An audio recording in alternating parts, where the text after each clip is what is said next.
আসসালামু আলাইকুম। ডিগ্রি প্রথম বর্ষ পরীক্ষার্থী বন্ধুগণ, আগামী 9 তারিখে তোমাদের সমাজবিজ্ঞান প্রথম পত্রের পরীক্ষা অনুষ্ঠিত হবে। ইনশাল্লাহ এই ভিডিওতে সমাজবিজ্ঞান প্রথম পত্রের একটি লং ভিডিও ইনশাল্লাহ তোমাদের জন্য নিয়ে আসবো। অর্থাৎ এখানে ক বিভাগের প্রশ্ন, খ বিভাগের প্রশ্ন এবং গ বিভাগের সম্পূর্ণ বিষয় নিয়ে আলোচনা করব। তাই ভিডিওটি লং হবে, হয়তো 10 থেকে 12 মিনিট হবে। তোমরা অবশ্যই সম্পূর্ণ ভিডিওটি দেখবে এবং চ্যানেলটি অবশ্যই সাবস্ক্রাইব করে সাথেই থাকবে। তো আমরা চলে যাচ্ছি ভিডিওর মূল টপিকে। এটি হচ্ছে সমাজবিজ্ঞান প্রথম পত্র পরীক্ষা অনুষ্ঠিত হবে আগামী 9 তারিখ রবিবার। তো আমরা চলে যাচ্ছি ভিডিওর মূল টপিকে। তো এটি হচ্ছে সমাজবিজ্ঞান প্রথম পত্রের একটি লং ভিডিও আপলোড হবে তোমাদের জন্য। অবশ্যই চ্যানেলটি সাবস্ক্রাইব করে সাথে থাকবে। এখানে আমরা ক বিভাগের প্রশ্ন, খ বিভাগ এবং গ বিভাগের সবগুলো বিভাগের প্রশ্ন নিয়ে আলোচনা করব, তাই ভিডিওটি লং হবে। তোমরা অবশ্যই সাথে থাকবে আর অবশ্যই চ্যানেলটি সাবস্ক্রাইব করে সাথে থাকবে। তো আমরা শুরু করছি ক বিভাগ থেকে। তো তোমরা যারা এখনও রুবেল একাডেমি 360 চ্যানেলটি সাবস্ক্রাইব করোনি, অবশ্যই চ্যানেলটি সাবস্ক্রাইব করে সাথেই থাকবে। ইনশাআল্লাহ তোমাদের প্রত্যেকটি সাবজেক্টের লং ভিডিও আসবে। এখানে ক বিভাগ, খ বিভাগ এবং গ বিভাগের প্রশ্নগুলো আলোচনা করব। তোমরা অবশ্যই রুবেল একাডেমি 360 ইউটিউব চ্যানেলটি সাবস্ক্রাইব করে সাথেই থাকবে। 1 নম্বর প্রশ্ন, অর্থাৎ ক বিভাগের 1 নম্বর প্রশ্ন হচ্ছে সমাজবিজ্ঞানের জনককে। উত্তরও দিয়েছি। তো আমি যদি প্রশ্নের সাথে উত্তরগুলো বলতে চাই তাহলে ভিডিওটি আরও লং হয়ে যাবে, তাই আমি শুধুমাত্র প্রশ্নগুলো বলে যাচ্ছি। 2 নম্বর প্রশ্ন, সমাজবিজ্ঞান হচ্ছে সামাজিক ক্রিয়া এবং সামাজিক সম্পর্কে বিজ্ঞান, উক্তিটি কার? 3 নম্বর, সমাজবিজ্ঞান হলো সামাজিক পঞ্চায়েত বিজ্ঞান, উক্তিটি কার? 4 নম্বর হলো সমাজবিজ্ঞান হলো সামাজিক প্রতিষ্ঠানের বিজ্ঞান, উক্তিটি কার? 5 নম্বর, দ্য কমিউনিস্ট ম্যানিফেস্টো গ্রন্থের রচয়িতাকে? 6 নম্বর, পজিটিভ ফিলোসফি গ্রন্থের রচয়িতাকে? 7 নম্বর, সামাজিক বিবর্তনের ধারাটি কে প্রদান করে? 8 নম্বর, যান্ত্রিক সংহতি কি? 9 নম্বর, ড্যাশ ক্যাপিটাল বইটি কার লেখা? 10 নম্বর, পদ্ধতি কি? তো এগুলো হচ্ছে 9 নম্বর পর্যন্ত প্রথম অধ্যায়ের প্রশ্ন। এগুলো ইম্পর্টেন্ট যেগুলো প্রশ্ন সেগুলো ধরা হয়েছে। এরপরে আসছে দ্বিতীয় অধ্যায়। 11 নম্বর, ঐতিহাসিক পদ্ধতি কি? 12 নম্বর, আদর্শ নমুনা প্রত্যয়টি কে ব্যবহার করেন? এরপরে 3 নম্বর, কালচার শব্দটি সর্বপ্রথম কে কখন ব্যবহার করেন? 14 নম্বর, মূল্যবোধ কি? 15 নম্বর, সংস্কৃতি ধরনগুলো কি? তো 10 থেকে 12 পর্যন্ত ছিল হচ্ছে দ্বিতীয় অধ্যায়ের প্রশ্ন। এরপর শুরু হচ্ছে তৃতীয় অধ্যায়ের প্রশ্ন। 16 নম্বর, তো 16 নম্বর পর্যন্ত হচ্ছে তৃতীয় অধ্যায়ের প্রশ্ন। এরপর শুরু হচ্ছে চতুর্থ অধ্যায়। 17 নম্বর, সামাজিকরণের সবচেয়ে গুরুত্বপূর্ণ বাহন কোনটি? 18 নম্বর, মুখ্য গোষ্ঠীর একটি উদাহরণ দাও। এরপরে 19 নম্বর, সামাজিক মিথস্ক্রিয়া কি? 20 নম্বর, প্রতিষ্ঠান কি? 21 নম্বর, মাতৃতান্ত্রিক পরিবার কি? 22 নম্বর, পরিবার গঠনের পূর্ব শর্ত কি? আচ্ছা, এরপরে 23 নম্বর, আমলাতন্ত্র প্রত্যয়টি কে ব্যবহার করেন? 24 নম্বর, সরোরেট কি?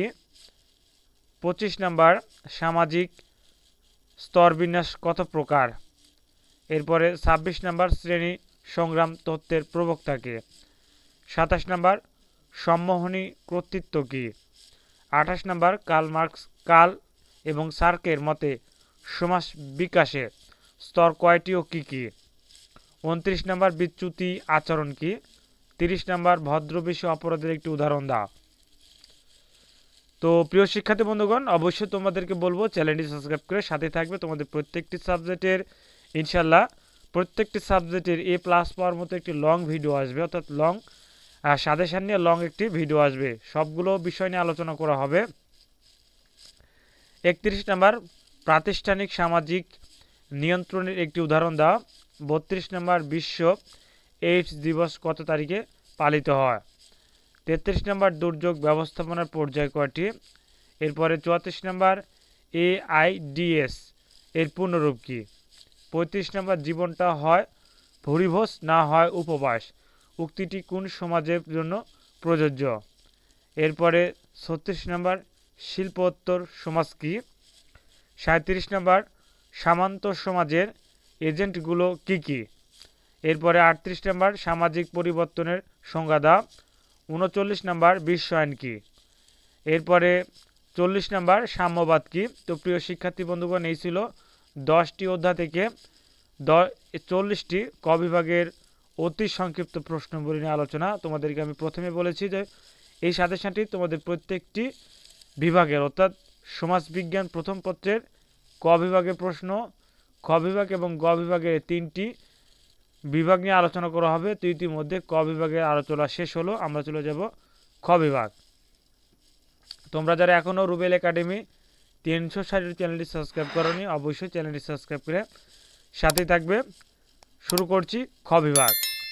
1 নম্বর দৃষ্টিবাদ কি, 2 নম্বর সমাজবিজ্ঞানের প্রকৃতি সংক্ষেপে আলোচনা করো, 3 নম্বর বৈজ্ঞানিক পদ্ধতি কি। প্রিয় শিক্ষার্থী বন্ধুগণ, আমরা শুধুমাত্র ক বিভাগের প্রশ্নের উত্তরগুলো সাথে দিয়ে থাকি। খ বিভাগ এবং গ বিভাগের প্রশ্নের উত্তর তোমাকে অবশ্যই বই বা গাইড থেকে পড়ে নিতে হবে। তোমরা নিশ্চয়ই জানো যে প্রত্যেকটি খ বিভাগ এবং গ বিভাগের প্রশ্ন অনেক বড় বড়, আমাদের পক্ষে টাইপিং করে লেখা সম্ভব হয় না, সময়ের একটি ব্যাপার থাকে, এই কারণে আমরা লিখি না।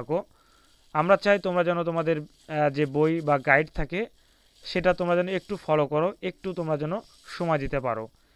এই কারণে আমরা খ বিভাগ এবং গ বিভাগের প্রশ্নের উত্তর দিই না। তোমাদেরকে অবশ্যই সেগুলো একটু পড়ে নিতে হবে, তোমাদেরও সুবিধা হবে। একটি প্রশ্ন পড়তে লাগলে তোমাদের সামনে আরেকটি প্রশ্ন আসবে, তোমাদের জন্য ভালো হবে। নির্দিষ্ট প্রশ্ন তোমাদের জন্য আমরা দিই না, ইনশাআল্লাহ প্রত্যেকটি অধ্যায় থেকে গুরুত্বপূর্ণ যেগুলো প্রশ্ন দিয়ে থাকি। এই প্রশ্নগুলো একটি প্রশ্নের সাথে আরেকটি প্রশ্নের সম্পর্ক থাকে, এই কারণে তোমাদেরকে অবশ্যই বই বা গাইড পড়তে হবে। 4 নম্বর সামাজিক জরিপ কি, 5 নম্বর সংস্কৃতির ব্যবধান কি, 6 নম্বর লোকচার ও লোকগীতির রীতির মধ্যে পার্থক্য লিখ, 7 নম্বর মুখ্য দল ও গৌণ দলের মধ্যে পার্থক্য লেখ, 8 নম্বর আমলাতন্ত্রের 5টি বৈশিষ্ট্য লেখ, 9 নম্বর সামাজিক অসমতা বলতে কি বুঝো, 10 নম্বর অপরাধ কাকে বলে, 11 নম্বর সামাজিক নিয়ন্ত্রণে ধর্মের ভূমিকা কিরূপ, এরপরে 12 নম্বর যৌক্তিক প্রথা কি, এরপরে 13 নম্বর পুঁজিবাদী সমাজের বৈশিষ্ট্য কি, এবং 14 নম্বর বিশ্বায়ন কি, বিশ্বায়নের দিকগুলো কি কি। তো এই 10টি অধ্যায় থেকে টোটালি 14টি প্রশ্ন ধরা হয়েছে, ইম্পর্টেন্ট প্রশ্ন, অবশ্যই কমপ্লিট করবে। এরপরে আলোচনা করব হচ্ছে গ বিভাগ। তোমাদেরকে আমি আবারও বলছি চ্যানেলটা সাবস্ক্রাইব করে সাথে থাকবে, তোমাদের প্রত্যেকটি সাবজেক্টের A+ পাওয়ার মতো একটি সাজেশন নিয়ে লং ভিডিও আসবে, তোমরা অবশ্যই সাজেশনগুলো দেখে নেবে, আর অবশ্যই চ্যানেলটি সাবস্ক্রাইব করে সাথে থাকবে। গ বিভাগ শুরু করছি। 1 নম্বর একটি সমাজতন্ত্র বিজ্ঞান হিসেবে সমাজবিজ্ঞানের বিকাশ আলোচনা করো, 2 নম্বর সমাজবিজ্ঞান পাঠের প্রয়োজনীয়তা আলোচনা করো, 3 নম্বর বাংলাদেশের সমাজ গবেষণায় অংশগ্রহণমূলক পর্যবেক্ষণ পদ্ধতি আলোচনা করো, 4 নম্বর সামাজিক গবেষণার ধাপসমূহ আলোচনা করো, 5 নম্বর সংস্কৃতি ও সভ্যতার মধ্যে তুলনামূলক আলোচনা করো, 6 নম্বর সামাজিকরণের বাহনসমূহ আলোচনা করো।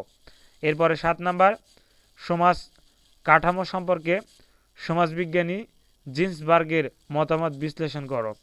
8 নম্বর সামাজিকরণ প্রক্রিয়ায় শিক্ষা প্রতিষ্ঠানের ভূমিকা আলোচনা করো। 9 নম্বর পরিবারের উৎপত্তি ও বিবর্তন সম্পর্কে মর্গানের তথ্যটি আলোচনা করো। 10 নম্বর একটি আধুনিক পরিবারের কার্যাবলী আলোচনা করো। 11 নম্বর সামাজিক স্তরবিন্যাস সম্পর্কে ডেভিস ও মুরের তত্ত্বটি ব্যাখ্যা করো।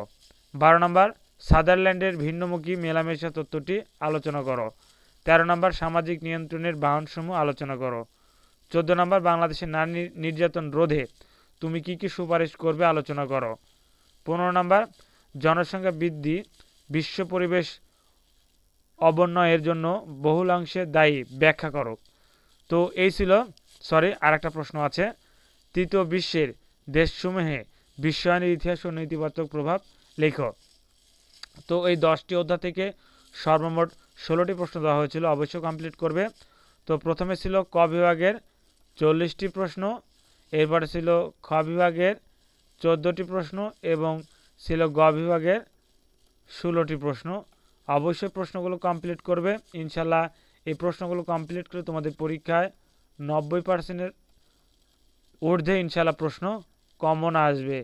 তো অবশ্যই কমপ্লিট করবে, আর এই চ্যানেলটি সাবস্ক্রাইব করে সাথে থাকবে। তোমাদের প্রত্যেকটি সাবজেক্টের শর্টকাট এবং ফাইনাল লং ভিডিও আকারে সাজেশান আসবে, অর্থাৎ সাজেশানটি শর্ট কিন্তু বিষয়গুলো নিয়ে আলোচনা করা হবে, লং আকারে আলোচনা করা হবে। তোমাদের সুবিধার্থে ভিডিওগুলো আমরা আমাদের চ্যানেলটিতে দিয়ে থাকি, তাই তোমরা অবশ্যই চ্যানেলটি সাবস্ক্রাইব করে সাথে থাকবে। তোমাদের যে কোনো প্রশ্ন থাকলে অবশ্যই কমেন্ট করে জানিয়ে দেবে, ইনশাল্লাহ উত্তর দেওয়ার চেষ্টা করব। বিশেষ প্রয়োজন হলে আমরা প্রত্যেকটি ভিডিওর স্ক্রিনে আমাদের নাম্বার দিয়ে রাখি, তোমরা চাইলে যোগাযোগ করতে পারো। ইনশাল্লাহ যে কোনো ধরনের সমস্যা হলে আমরা সমাধান করা বা সেই বিষয়ে পরামর্শ দেওয়ার চেষ্টা করে থাকি। তো এই ছিল আজকের এই ভিডিওটি কেমন লাগলো অবশ্যই কমেন্ট করে জানিয়ে দেবে, আর অবশ্যই ভিডিওটি লাইক করবে। আর তোমার যদি কোনো মতামত থেকে থাকে অবশ্যই কমেন্ট বক্সে জানিয়ে দেবে। ধন্যবাদ। আসসালামু আলাইকুম। তো এই পরীক্ষাটি হবে আগামী রবিবার 9 তারিখ।